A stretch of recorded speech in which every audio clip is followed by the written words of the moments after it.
से हमार छोटो बहन स्वाति। तुम्हारी छोटी बहन स्वाति मित्रा का मुंबई में मर्डर हो गया। वो 6 बरस आगे घर से भागी थी सर। तब से हम लोग का मतलब हमारा और हमारा माँ का कोई रिश्ता नहीं था उससे। एक फ़ोन तक नहीं किया था सर। हम लोग तो उसी समय सारा शोक मना लिया था। वहाँ का पुलिस किसी दीपक बासु को ढूंढ रही है। हमें जानी ना तो हम लोग को तो बोल के गई थी कि कोई मसाज पार्लर में काम करने जा रही है, लेकिन हम लोग को ये सब बिल्कुल पसंद नहीं था। स्वाति का फ़ोन नंबर तो होगा तुम्हारे पास? आपको बोला तो साहब, हम लोगों से कोई संबंध नहीं रखा था उसने। कोई और है जिसके पास उसका नंबर मिल सकता है? 6 बरस अनेक लंबा अरसा होता है सर, सब कुछ बदल सकता है। एक फ्लैट की 2 लड़कियां मारी गई और दूसरे 2 फ्लैट में 2-2 लड़कियां थी जिनकी कोई खबर ही नहीं। सर ग्राउंड सिचुएशन तो यही है। और इस दीपक बासु के बारे में कोई लीड नहीं है सर, लेकिन सर बीच का ब्रोकर नितिन गौड़ वो हमारी कस्टडी में है और हाउस ओनर जो केस उस पर हम नजर रखे हुए। कुलकर्णी, क्या ये दीपक बासु लड़कियों को फ्लैश ट्रेड में डाल रहा था मसाज पार्लर की आड़ में? ऐसा कुछ अभी तक सामने तो नहीं आया है। मुझे लगता है ये लड़कियां घर से भागी होंगी या तो भगाई गई होंगी। डेफिनेटली गरीब परिवारों से होंगी, दूर दराज के इलाकों से, ताकि अगर गायब भी हो जाएं तो कोई इंक्वायरी करने वाला ना हो। 2 लड़कियां मारी जा चुकी हैं और बाकी की लड़कियों की कोई खबर नहीं है। सर हमारे पास पायल दास का नंबर है, हमारे पास दीपक बासु का भी नंबर है। हम इस दीपक बासु को बहुत जल्दी धर लेंगे सर। एक काम करो, पायल दास जहां पहले काम कर रही थी वहां जाके इंक्वायरी करो। स्वाति शायद उसे वहीं मिली हो और इस पूरी साजिश की जड़ वहीं कहीं हो।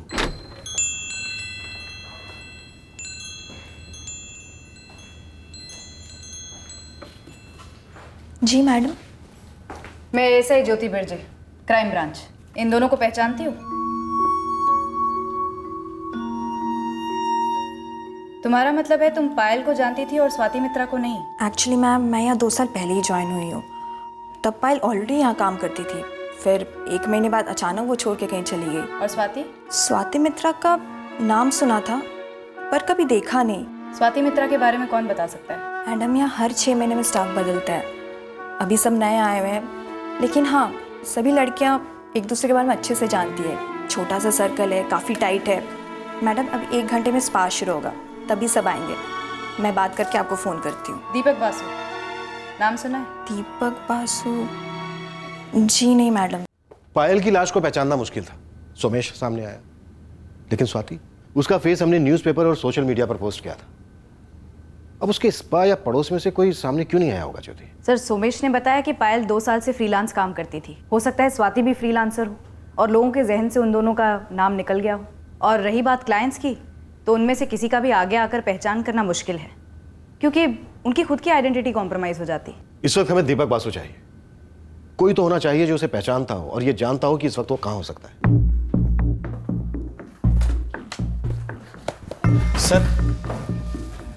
सर ऐसे और कब तक आते रहना पड़ेगा मुझे सर? इस तरह से तो मेरी नौकरी भी छूट जाएगी। चुपचाप यहाँ बैठो, जब अंदर से ऑर्डर आएगा तभी जा सकते हो।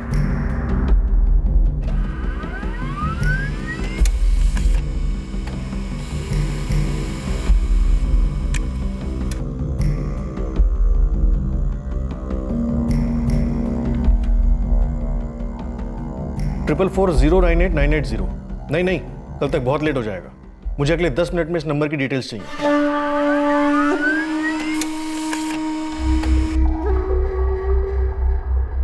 हाँ साहब, यही है दीपक बासु। सर, फोन कंपनी के फॉर्म पे एड्रेस है 15 दिवाकर हाउसिंग सोसाइटी अंधेरी ईस्ट। ये क्राइम सीन का भी एड्रेस है, पर वहाँ इस दीपक बासु को कोई नहीं पहचानता। और एक नंबर है 444098-980। इस नंबर से 12 जनवरी को दीपक को लास्ट कॉल किया गया था। इसकी डिटेल्स के लिए भेज दिया गया है। मुंबई का ही नंबर। पायल और स्वाति मसाज सर्विस करती थी। हो सकता है ये दीपक बासु उनका एजेंट हो किसी किस्म का। सारे मसाज पार्लर से स्कैन करो, कोई ना कोई ऐसा जरूर होगा जो इस दीपक बासु को जानता होगा। इस वक्त ये हमारा प्राइम सस्पेक्ट है। कुलकर्णी साहब, वो फ्लैट जिसमें खून के निशान पाए गए थे, वो 100% दोनों मर्डर्स का क्राइम सीन है। हम दीपक बासु नाम के एक आदमी को ढूंढ रहे हैं। उसका कोई क्रिमिनल रिकॉर्ड हमारे हाथ में लगा है। अश्विन, अगर उसके या उसकी किसी साथी के फिंगरप्रिंट्स मिल जाए तो हम सेंट्रल डेटाबेस से मैच कर सकते हैं। वैसे हम पूरी कोशिश कर रहे हैं, बट क्राइम सीन से क्लियर फिंगरप्रिंट नहीं मिले। स्कैनिंग जारी है।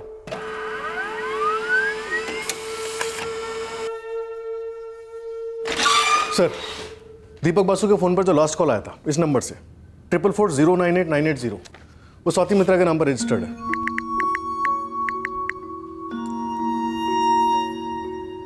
और सर दीपक बासु का नंबर 44423211, ये 12 जनवरी से स्विच ऑफ है, रात 10:30 बजे से। स्वाति का लास्ट कॉल इसी दीपक वाले नंबर को था 12 जनवरी को, और उसके एक दिन पहले 11 जनवरी को पायल दास का लास्ट कॉल था इसी नंबर को, यानी दीपक को।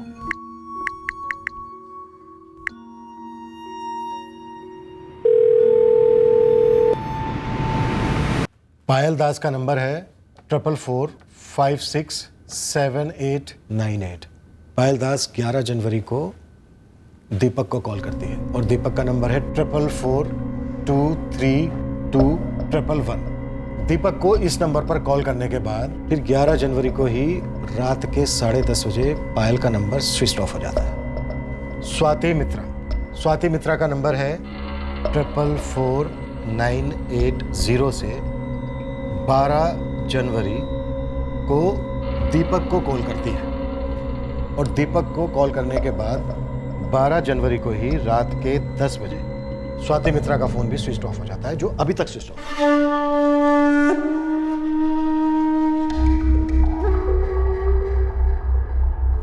पर सर स्वाति की लाश हमें पहले मिली है। स्वाति की लाश पहले मिली 13 जनवरी को, और पायल की लाश हमें मिली 5 दिन के बाद।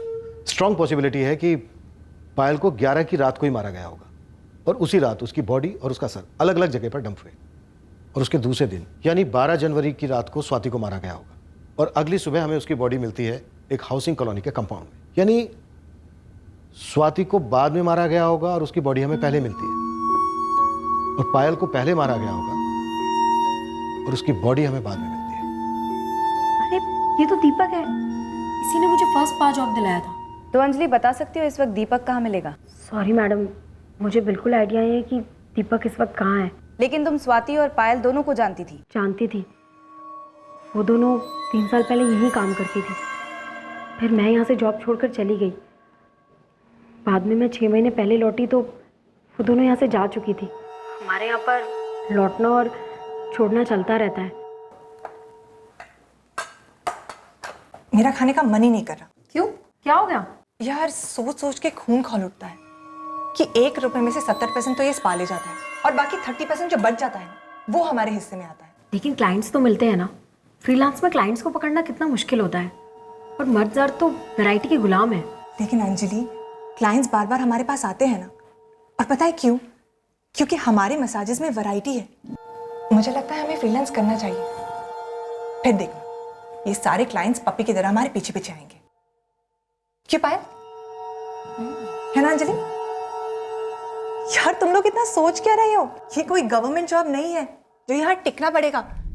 हमें कोई पीएफ या पेंशन नहीं मिलने वाला। अगर हम जवानी में नहीं कमाएंगे तो घर वालों के साथ लड़ झगड़ कर मुंबई आने का क्या फायदा? पायल और स्वाति दोनों के बहुत बड़े बड़े सपने थे। कुछ घर वर खरीदने का भी प्लान था दोनों का। अंजलि, हमने स्वाति की फोटो इतनी घुमाई न्यूज़पेपर्स में, सोशल मीडिया पर, लेकिन तुम्हारी नजरें तक नहीं पड़ी उस पर। सॉरी मैडम, शायद मुझसे मिस हो गई कहीं। सर स्वाति और पायल दोनों के फ़ोन रिकॉर्ड्स में फीचर हुए सभी नंबर से मैंने बात की। ऑलमोस्ट सभी उनके क्लाइंट्स हैं। ज्यादातर मेल हैं? सभी मेल हैं सर, और कोई कुछ भी कहने से मना कर रहा है। क्या कह रहे हैं? हाँ, पायल के सर्विस मैंने लिए हैं। मुझे बैक प्रॉब्लम है ना। मसाज लेना क्राइम कब से हो गया? स्वाति अच्छा मसाज देती थी, मैं उसको उसकी फीस देता था। मैंने पायल और स्वाति दोनों से काफ़ी दफ़ा मसाज करवाए। देखिए, मुझे इस सब में इन्वॉल्व मत कीजिए। हाँ, मैं हर हफ्ते मसाज लेता हूँ, कभी पार्लर से, कभी फ्रीलांसर से। प्रॉब्लम क्या है?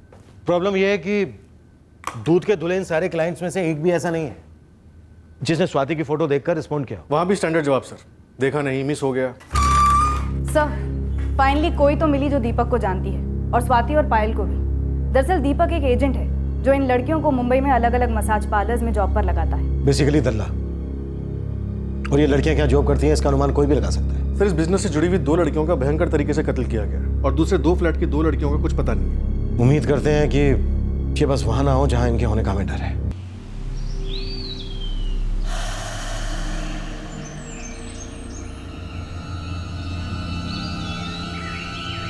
हाँ सर, औरत का सर है, पूरी तरह सड़ चुका है सर। नेशनल पार्क की येऊर साइड की तरफ से बरामद हुआ है। विचारे तुम कह रहे थे कि सिर के साथ कुछ और भी मिला है। हाँ सर, कटे हुए सर से 800 मीटर दूर एक बुरी तरह जली हुई लाश मिली है। Male female? मेल है सर, लगता तो मेल है सर। हाँ, मैं दीपक बासु को अच्छी तरीके से जानती हूँ। वो तो हमें नजर आ रहा है। दीपक के फोन रिकॉर्ड में सबसे ज्यादा तुम्हारा नंबर दिख रहा है। हाँ, वो मैं दीपक की पत्नी जैसी हूँ। ये पत्नी जैसी क्या होता है? पत्नी जैसी मतलब हम दोनों लिव इन में रहते हैं। तुम करती क्या हो? कभी दीपक ने मुझे भी और लड़कियों की तरह जॉब पर लगाया था, स्पा में। फिर हम दोनों एक दूसरे को पसंद करने लगे तो मैंने ये लाइन छोड़ दी। हम दोनों साथ में रहने लग गए। दीपक इस वक्त कहाँ है? 13 जनवरी से वो घर नहीं आया है, ना ही फोन किया है। पूरा टाइम फोन स्विच ऑफ है। तुम्हारी आवाज से ऐसा लग तो नहीं रहा। मेरी आवाज़ में मत जाइए सर, बहुत टेंशन में हूँ मैं। इतनी टेंशन में हो कि पुलिस में कंप्लेंट भी नहीं की? सर, दीपक कई दिनों के लिए बाहर जाता रहता है, बस उसका फोन स्विच ऑफ नहीं होता। इस बार उसका फोन स्विच ऑफ है। माजरा क्या है सर, सब ठीक है ना? ये सुरेश मांजरेकर कौन है? सुरेश दीपक का दोस्त है सर। पर हुआ क्या है, कुछ तो बताइए। सर, इस सुरेश मांजरेकर का नंबर दीपक बासु के फोन रिकॉर्ड में बार बार रिफ्लेक्ट हो रहा है और इसका फोन भी 12 जनवरी से स्विच ऑफ आ रहा है। इसके सिम कार्ड एप्लीकेशन फॉर्म पे भी दीपक बासु का ही एड्रेस है, जो हमारा क्राइम सीन है। जी सर। सर, दीपक के साथ लिव इन में रहने वाली लड़की प्रीति का कहना है कि दीपक ना 13 जनवरी से घर आया और ना ही उससे फोन पर बात हुई है। कोऑर्डिनेटेड क्राइम लगता है सर। 11 जनवरी को पायल का मर्डर हुआ, फिर उसकी लाश ठिकाने लगाई गई। 12 जनवरी को स्वाति का मर्डर हुआ, उसकी लाश ठिकाने लगाई गई। फिर ये दीपक ऑफ रेडार हुआ और अब ये सुरेश मांजरेकर भी। और कल हमें एक जली हुई मेल बॉडी मिली और उसके पास से एक फीमेल सिर, जो शायद पायल का हो सकता है।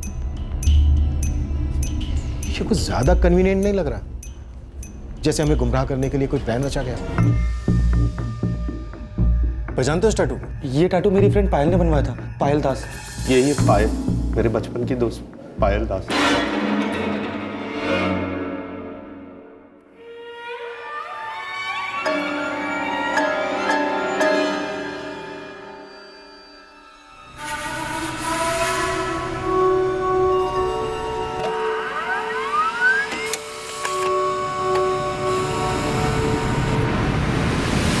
बेचारे, ये सोमेश घोष के कॉल रिकॉर्ड्स। इसमें एक एक नंबर ध्यान से स्कैन करो और पता करोगे कि ये किस तरह से दीपक बासु या सुरेश मांजरेकर से जुड़ा हुआ हो सकता है।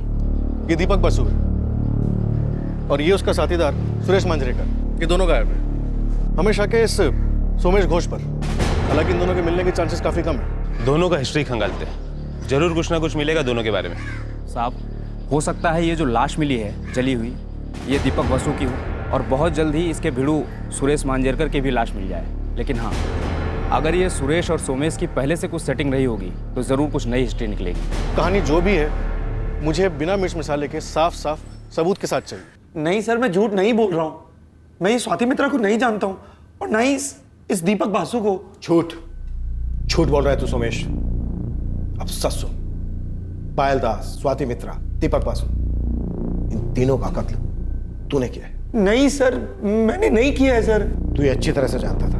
इन तीनों की लाशें मिलते मिलते ये केस इतना गर्मा जाएगा कि हम तुझ तक ऐसे पहुंचेंगे जैसे मक्खन तक गरम चाकू। ये क्या बोले जा रहे हैं सर आप? फिर तेरी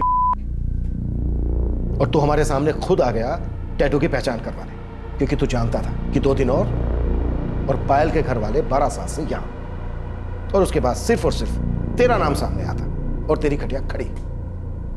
इसलिए तूने हमें दीपक बासु की तरफ धकेला और जब तक हम उस तक पहुंचे तब तक वो मारा जा चुका था। कैसे?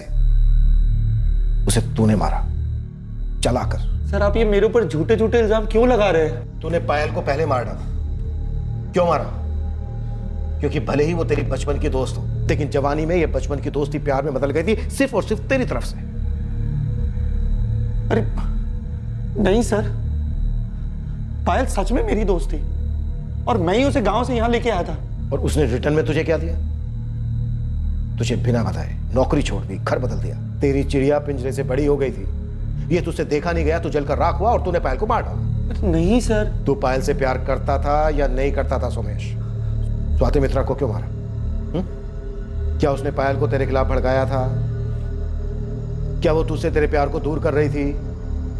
क्या पायल और दीपक बासु का कोई चक्कर था और तूने रेड हैंड पकड़ लिया था? बोल, अब तेरा खेल खत्म है सोमेश। अरे मैं कोई खेल नहीं खेल रहा हूं सर, मैंने कुछ गलत नहीं किया है।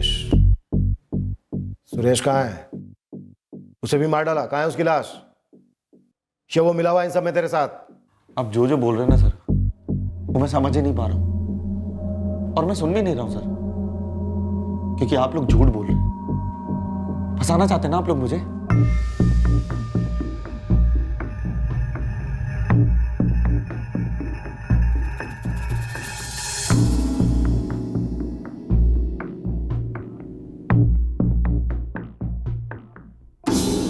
दीपक का कुछ फिक्स नहीं होता है मैडम, कभी कभी 4-5 दिन के लिए गायब हो जाता है।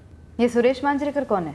दीपक का दोस्त बोलो या असिस्टेंट बोलो, साथ में काम करता है। पार्लर्स में लड़कियां सप्लाई करने का काम? नौकरी दिलाना उन्हें, ज़रूरतमंद लड़कियों को काम मिलता है, लाइफ बन जाती है उनकी। मैं भी मुंबई ऐसे ही आई थी दीपक की मदद से। पायल दास को जानती थी? हाँ, अच्छी तरह से। अच्छा हुआ नानी का, मुझे बहुत गुस्सा आता। तुम्हारे कॉल रिकॉर्ड्स में पायल ही पायल है। मैं ना क्यों बोलूँगी मैडम, मैं उसे अच्छी तरीके से जानती थी। सुनकर के बहुत ख़राब लगा। स्वाति मित्रा के लिए ख़राब नहीं लगा? वो भी तो तुम्हारी लाइन से थी। मैं इस स्वाति मित्रा को नहीं जानती हूँ। ऐसे कैसे? पायल की रूममेट थी स्वाति। उन दोनों का एजेंट तुम्हारा पति जैसा दीपक था, बल्कि मरने के पहले तक वो दीपक के टच में थी। तुम पायल को जानती हो और स्वाति को नहीं जानती। किसी को ना जानना गुनाह तो नहीं है ना मैडम? तो मैं ये जानना चाहती हूँ कि तुम पायल को कैसे जानती थी? 2 साल पहले पायल हमारे घर आई थी। उसे और स्पा में जॉब नहीं करनी थी, कुछ अपना शुरू करना था, बस तभी मुलाकात हुई थी और टच में रहे। स्वाति हमारे कभी घर नहीं आई तो जान पहचान नहीं हुई। आप सेटिस्फाई हुई? आप? मेरे सेटिस्फाई होने की छोड़, मैं तेरी कस्टमर नहीं हूँ। सेटिस्फैक्शन मुझे तभी मिलेगा जब दोनों के हत्यारे अंदर होंगे। मैं भी वही चाहती हूँ मैडम। अब मैं जाऊँ? हत्यारों के नाम बताओ। मुझे कैसे पता होगा? सोमेश घोष के साथ कौन कौन था? कौन सोमेश घोष? मैं सिर्फ पायल की भलाई चाहता था। तू पायल को चाहता था, काबू में रखना चाहता था उसे? नहीं सर, चाहना और काबू में रखना कभी एक साथ हो सकते हैं क्या भला? मैं बस उसके लिए फिक्र करता था। सुमेश, मैं जानती हूँ तुम्हें मेरी फिक्र है और ये अच्छी बात है, लेकिन तुम ऐसे दखल अंदाजी मत किया करो। मुझे अपना भला बुरा पता है। और अपने भले के लिए कुछ बुरा तो नहीं कर रही हो तुम? क्या मतलब? मतलब ये कि इन लोगों के घरों पे जाना, कभी होटल में प्राइवेट मसाज देना, ये कहीं कुछ और तो नहीं है?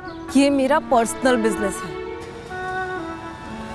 अचानक से बहुत पैसे आ गए तुम्हारे पास। उससे तुम्हारा कोई ताल्लुक नहीं है। जितने पैसे आए ना, दुगना गुरूर आ गया पायल तुम्हें। देखो सोमेश, मेरे सपने बहुत बड़े हैं, पर तुम्हारा पता है क्या है? तुम रहते मुंबई में हो लेकिन जीते अभी भी 12 सपने हमारे वो छोटे से गांव में। और तुम्हें मैं ही लेके आया हूँ वहाँ से, भूलो मत। नहीं भूली हूँ मैं, कुछ भी नहीं भूली हूँ। और तुमने जो भी किया ना उसके लिए अनेक धन्यवाद। लेकिन एक बात मैं क्लियर कर दूँ, अब से तुम्हारी जिंदगी तुम्हारी है और मेरी जिंदगी मेरी, ठीक है? फिर तुमने जो भी मदद की है ना, उसके बदले में तुम्हें कुछ भी चाहिए तो मुझे डायरेक्ट बोलो। बाय। सोमेश, अब तू ये बिल्कुल मत बोलना कि तुझे जलन नहीं थी। जलन और दर्द में फर्क नहीं होता है क्या? तब दर्द हुआ था मुझे, ये सोचकर कि मैं पायल को इस शहर में सही तरीके से जीना नहीं सिखा पाया। और अब दर्द होता है कि मुझे पीछे नहीं हटना चाहिए था, मुझे उसको उस लाइन से निकालना चाहिए था, इस गन से कट कर देना चाहिए था मुझे उसे। इस लाइन से पायल को कट नहीं कर पाया तो तूने उसका गला ही काट दिया। अरे नहीं सर। दीपक बासु पायल को क्लाइंट्स दिलाता था? मुझे क्या मालूम सर, वो तो अचानक से मेरे पास निहारिका का कॉल आ गया तो मैं चौंक गया कि जिनसे 2 साल तक मैंने बात ही नहीं की, वो एकदम से मुझसे मदद क्यों मांग रहे थे। पर फिर मैंने सोचा कि इतनी पुरानी दोस्ती थी तो मैं भी निकल पड़ा उसे ढूंढने। उस वक्त तुझे पुलिस कंप्लेन करने की नहीं सोची? पुलिस कंप्लेन क्यों करता सर मैं? पायल जिस लाइन में थी उस लाइन में आपको क्लाइंट्स के साथ शहर के बाहर जाना पड़ता है, एक से ज्यादा फोन रखने होते हैं, नंबर बदलते हैं, और ये मर्डर वर्डर का तो मैंने सोचा ही नहीं था। लेकिन जब उस दिन मैंने वो टैटू देखा तो सब 2 और 2 4 हो गया मेरे दिमाग में। पायल मेरे लिए बहुत मायने रखती थी सर। प्रीति ने साथ दिया तेरा? अब कौन है ये प्रीति सर? कौन प्रीति? प्रीति, तुम अपना फोन स्विच ऑफ नहीं करोगी और मुंबई से कहीं बाहर नहीं जाओगी। दीपक या सुरेश तुम्हें कांटेक्ट करें तो तुम उन्हें कतई नहीं बताओगी कि हम तुम तक पहुंच गए, बल्कि उनकी जानकारी हमें लाकर दोगी, समझी? बोले मैंने 4 बार इंच बाय इंच पूरी गाड़ी स्कैन की है, बट डेड बॉडी को ट्रांसपोर्ट किए जाने की कोई भी निशानी हाथ नहीं लगी। ओके मैडम, इस सोमेश घोष का 12/7 से यहाँ तक का पूरा चिट्ठा खोला। इसका इस दीपक बासु और सुरेश मांजरेकर से दूर दूर तक कोई कनेक्शन नहीं है। और प्रीति के साथ? प्रीति के साथ भी कुछ नहीं है मैडम। ये इस सोमेश के फ़ोन लोकेशन रिपोर्ट्स है मैडम। 11 और 12 जनवरी की पूरी शाम को ये क्राइम सीन के आसपास भी नहीं था, और ना ही उन हाउसिंग कॉलोनी के पास था जहाँ से उन लड़कियों के शव मिले थे, और ना ही येऊर के जंगल में कहीं था जहाँ से उस आदमी की जली हुई लाश और महिला का सर मिला था। सर, या तो हम गलत एंगल फॉलो कर रहे हैं या ये सोमेश बहुत चालाक है। इतनी सफाई से सारा काम कर गया कि हमें इसके खिलाफ सबूत का एक तिनका भी नहीं मिल रहा है। सर उसके फ़ोन रिकॉर्ड्स की तरह उसके प्राइवेट टैक्सी भी एकदम क्लीन है। प्रीति एंगल,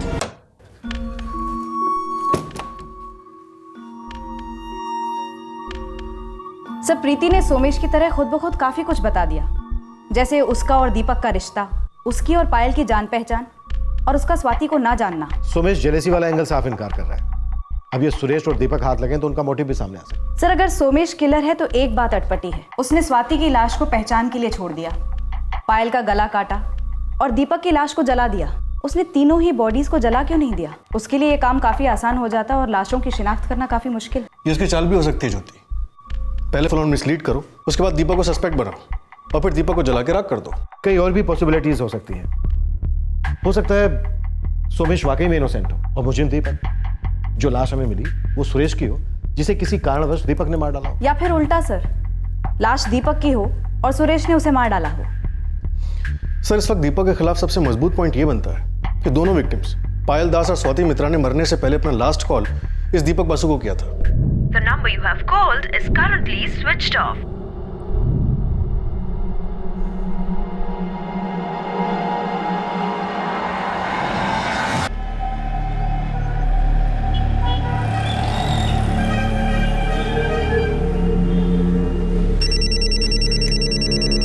बोल गिरीश। हाँ जावेद, तूने मुझे उस सुरेश मांजरेकर का नया फोटो भेजा था ना?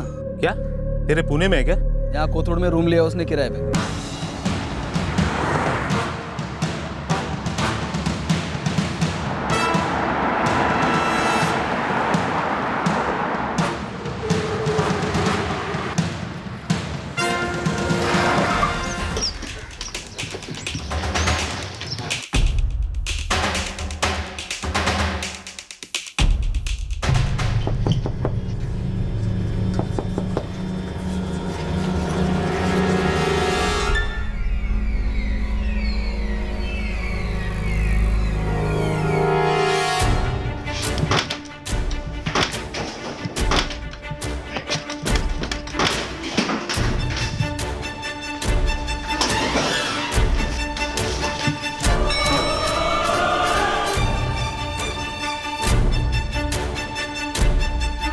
ऑटो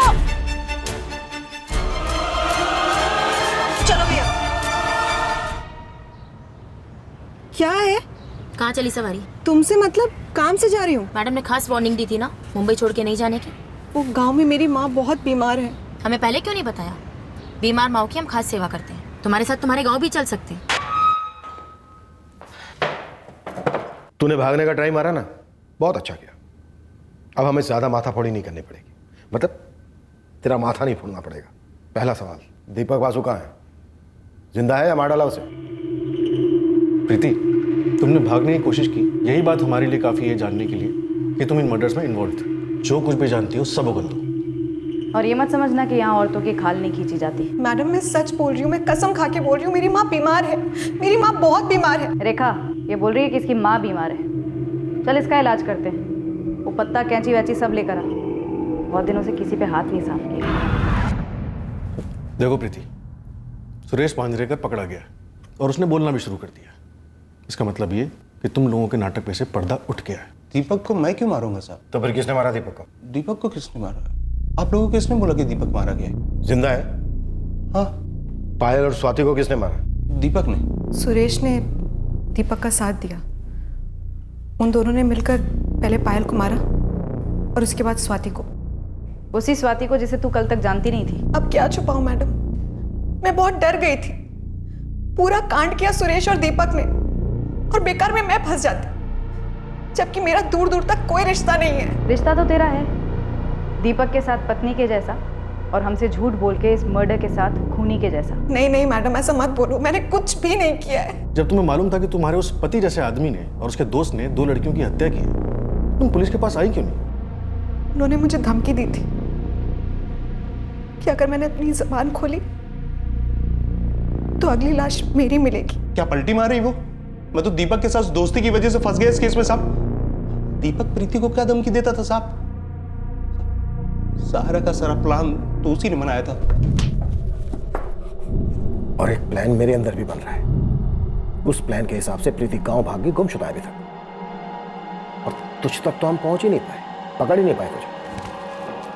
किसी को मालूम नहीं है कि तू इस वक्त कहाँ है। समझ रहा है ना? तुम और सुरेश जो फुटबॉल का गेम खेल रहे हो ना, हम उसके रेफरी हैं। फील्ड से ही नहीं, सीधा स्टेडियम से बाहर जाओगे, और ऐसे बाहर जाओगे कि जिंदगी भर याद नहीं आएगा क्या खेल रहे थे। यकीन मानो मेरे साथ, ये दो औरतों का मसला था, प्रीति और पायल का। उन दोनों के बीच में 36 का आंकड़ा था, और जब उन दोनों के बीच में बुरी बजी ना सब, तब जाके ये सब प्लान बना।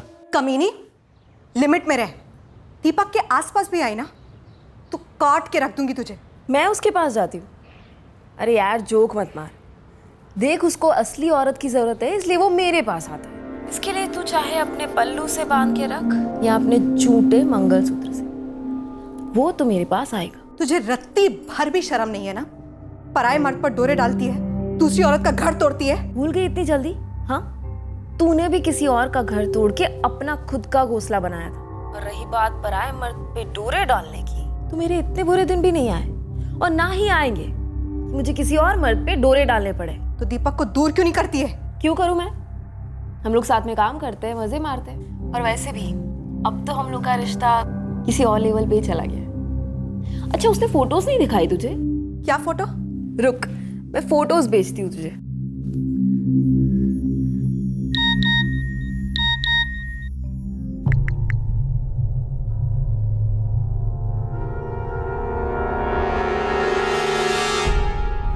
ऐसा लग रहा था सच में पेट में तेजाब जमा हुआ है, और वो कमीनी रुकने का नाम ही नहीं ले रही थी। शादी के फोटोज के बाद सुहागरात के फोटोज आए, और दीपक मेरी बात सुनने को तैयार ही नहीं था। ये शर्ट मैंने तुझे गिफ्ट की थी, जो एक कुत्ती उतार रही है इस फोटो में। क्यों कर रहा है तू मेरे साथ ऐसा? हाँ यार, तो दूर की बात है, इंसानियत भी नहीं है ना तुझमें? चुप कर! एक झापड़ मार के थोबड़ा तोड़ दूंगा तेरा, समझी? एक तो जब से नोटबंदी हुई तब से बिजनेस के बंबू लगे हुए हैं, ऊपर तेरा रोज रोज का रोना। इस घर में किस चीज की कमी है? तेरा पिक्चर, मूवी, ये वो, पार्लर, शॉपिंग, फलाना ढिमकाना सब कुछ पूरा किया। एहसान कर रहा है मुझ पे? रोते रोते तू मेरे पास आया था जब वो कमला तेरे मुंह में थूक करके चली गई थी, और तेरे कमजोर हाथों में 2 साल की सोनिया को छोड़ के गई थी। किसने पाला सोनिया को? मैंने। कैसे पाला? सगी मां की तरह। तूने शादी की मुझसे? नहीं। कैसे रखा तेरा घर? सगी बीवी की तरह। और तू जाकर के उस पायल के गले में मंगलसूत्र पहना के आ गया। धोखा नहीं है ये? मैं करती तो झेल पाता। चल। पहले बहुत जान छिड़कता था दीपक मुझ पर। हम तीनों इतना खुश थे, मनाली और गोवा भी घूमकर आए थे, और उसके बाद ये पायल आई, टायन साली। सब कुछ बर्बाद कर दिया उसने। मेरी गृहस्थी तो छोड़ो, उसने दीपक को रास्ते में ला छोड़ा था। वो लल्लू की तरह फंसता जाता था, और वो पुलिस की धमकी देती रहती थी। कैसी धमकी? पायल को सिर्फ अपने पैसे वापस चाहिए थी, और वो दीपक को धमकी देती थी कि मेरे पैसे वापस कर दो, नहीं तो पुलिस केस करेगी। कौन से पैसे? दीपक, तूने पायल से शादी इसीलिए की थी ना कि तेरे पैसे और मेरे पैसे की झंझट का दायिंड हो जाए। अरे यार, वो इतनी बड़ी बेवकूफ थोड़ी है। सच बताऊं तो मेरी तो शादी उल्टी पड़ गई है। वो तो कहती है अब तो शादी हो गई है, अब तो मेरे पैसे तुरंत ही लौटा दो। सुनो, नहीं दीपक, मैं बोल देती हूँ, हमारे रिश्तों को पैसे के मामलों में मिक्स मत करो। यार तुम ये हमारा रिश्ता क्यों बोलती रहती हो? शादी हो गई है ना हमारी। क्या शादी लगा के रखा है? वैसी शादी तो तुमने उस भैंस प्रीति से भी की थी ना? उससे घाटा पड़ा तो मेरे पैसे पे नजर है तुम्हारी। देखो, सब पता है मुझे। यार हम दोनों एक है ना? हम एक है ना? एक है तो हमारी कमाई एक क्यों नहीं है?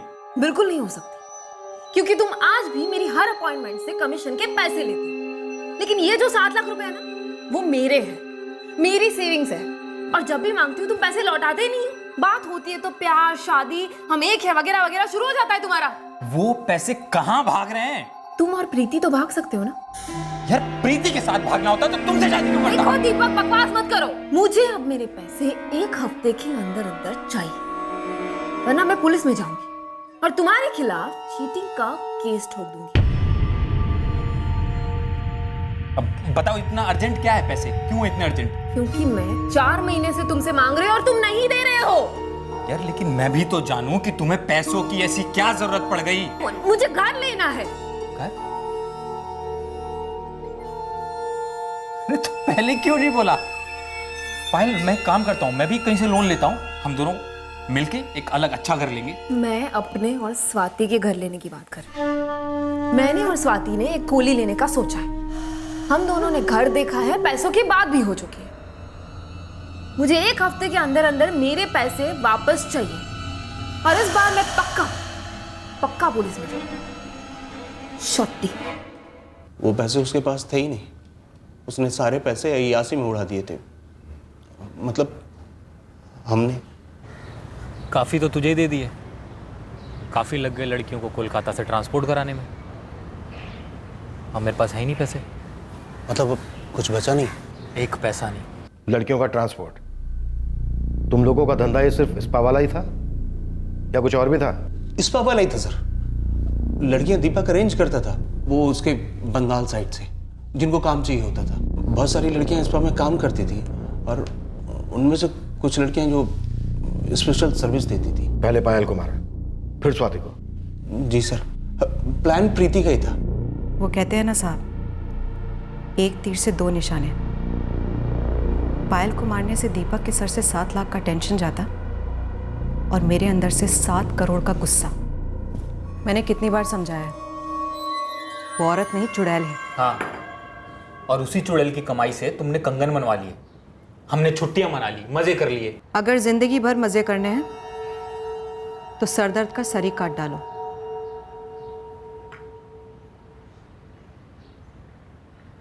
क्या कोई पहली बार थोड़ी होगा? और अगर एक की मौत से 3-3 जिंदगियां सुधर सकती हैं तो उसमें बुरा क्या है? और वैसे भी उसके आगे पीछे है कौन? और अगर है भी तो हमें क्या? उसकी सोचें या अपनी सोचें? तुम पायल के मर्डर की सोच रही हो? मैं तो सोच चुकी हूँ, बस तुम्हें अब ढंग से करना है।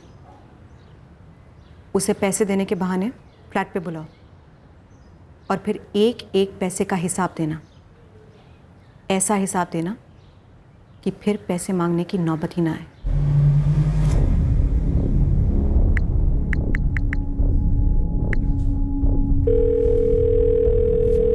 पायल, तुम्हारे पैसे आ चुके हैं। मेरे फ्लैट पर आ जाओ और अपना पूरा कैश ले लो। सच? पूरे 7 लाख? हाँ, पूरे। ठीक है, मैं आ रही हूँ। आ रही है? आने दे, उसके स्वागत की सारी तैयारियां हो रही हैं।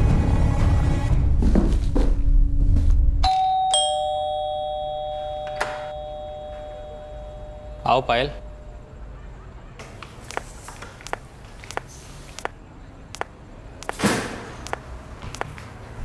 तुम कहाँ है पैसे?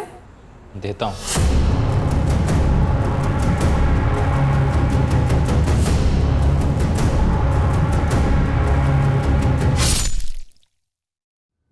कुछ ज्यादा ही जोर से चॉपर चल गया जोश में, तो सर अलग हो गया बॉडी से।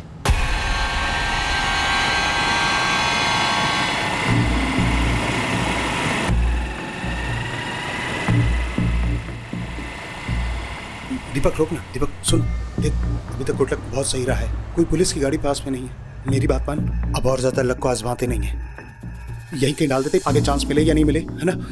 चल अंदर ले लेना।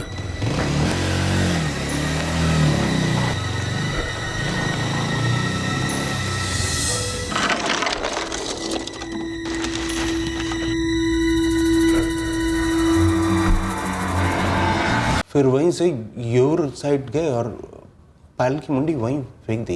ये सब 11 जनवरी की रात को हुआ। डेट तो याद नहीं है। तो पायल को मारने के बाद उसकी अगली रात को स्वाति को मार डाला। क्यों?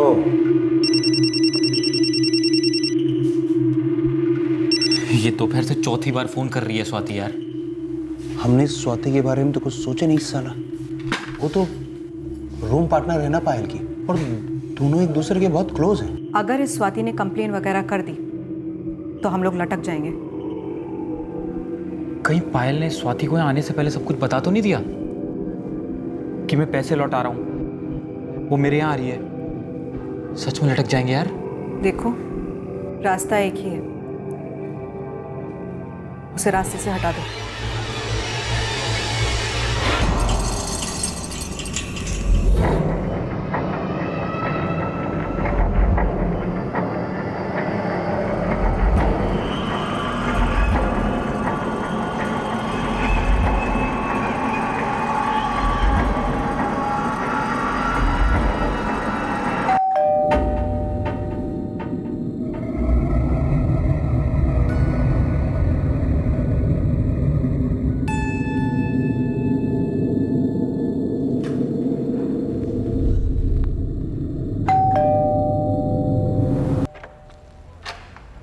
आओ स्वाति।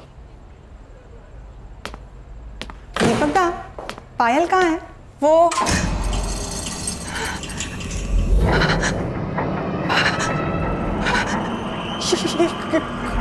खून किसका है?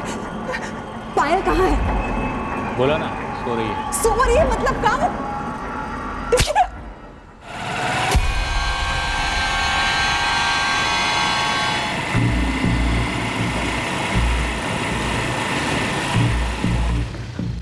अरे सुरेश, वॉचमैन कोई दिख नहीं रहा है, कोई है नहीं आसपास, क्या करें? चल अंदर चल, चल जल्दी डाल देते।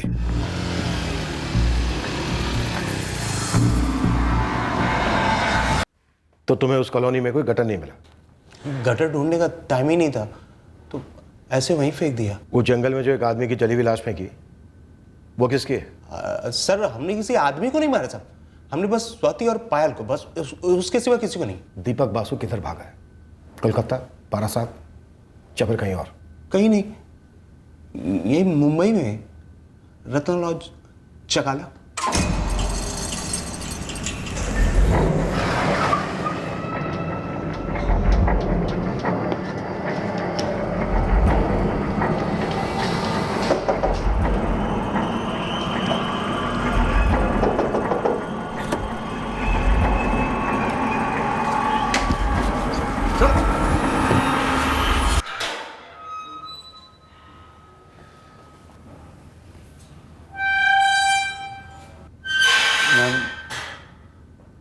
दीपक बासु पकड़ा गया क्या? हाँ, उसे पकड़ लिया गया है। उसने क्यों मारा था पायल को? पैसों के लिए। वो पायल के पैसे नहीं लौटाना चाहता था। पायल दास, ये हेड पायल दास का है। डीएनए परफेक्ट मैच हो गया। और जाहिर सी बात है, जो जली हुई आदमी की लाश मिली है वो दीपक बासु की तो नहीं है। हमने डीएनए प्रिजर्व किया है। अब आपके हाथ में फिर से एक ब्लाइंड केस है।